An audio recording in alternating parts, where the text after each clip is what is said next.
Live good morning, Coach Hans once again, your coach, your mentor, and your guide. And for today's tutorial, i-demo naman po natin or gagawa tayo ng tutorial paano po ba mag-maintain ng account or monthly subscription using your credit wallet. Okay? So ganito lang po kadali guys. Now, first thing first, log into your account. Kasi meron po tayong downline na nakisuyo na magpa-maintain ng account. So, yan po, dapat mag-login ka dun sa account kung saan meron kang credit wallet. So, first thing first is check kung may credit wallet ka. So, punta po tayo sa My Earnings. Then, check on credit wallet. Alright, so at this time, makikita nyo po, meron pa akong $702.65. So, paano po ba yung proseso? So, ang nangyayari po, yung mga walang debit card, credit card, nagbabayad po sila ng GCash sa atin, no?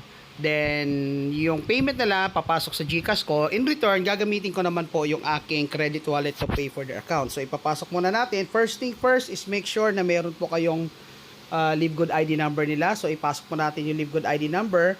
Pwede rin po dito yung kanilang username.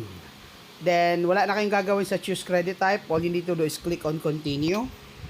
Then, after continue po, piliin nyo lang po dito sa mga sets of products, no? Nasa bandang ilalim po yung membership.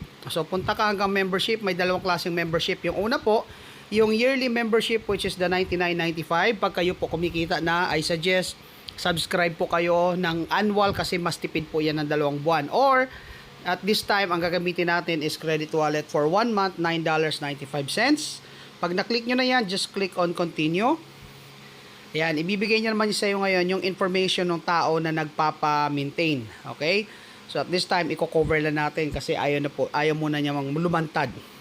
So, after that, click on issue credit wallet. Siyempre, checkin mo muna kung tama ba yung amount. So, nakalagay naman dyan, $9.95. Click on issue credit wallet. Then, click on OK. Yun na po yun. At para malaman mo kung talagang pumasok yung payment, ayan, unang-una makikita mo, nagbawas po yan ng $9.95 sa iyong credit wallet. At para masiguro mo kung sa kanya napunta, click on credit log. Andiyan po yung history ng iyong redemption or ang iyong paggamit ng credit wallet. So, andyan po, confirm na andyan po yung pangalan ng tao, yung username and ID at yung amount. Alright? So, I hope may natutunan po kayo dito sa napakabilis nating tutorial. No, aralin na po natin, bigyan natin oras maaral yung proseso. At pag meron po kayong mga downlines na nagtatanong sa inyo paano ba yung ganito, paano bang ganyan, baka po may available video tayo dito sa ating YouTube channel.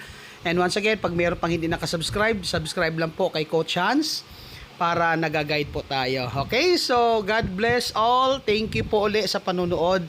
And always remember, we all deserve a great life with Live Good. So, see you at the top.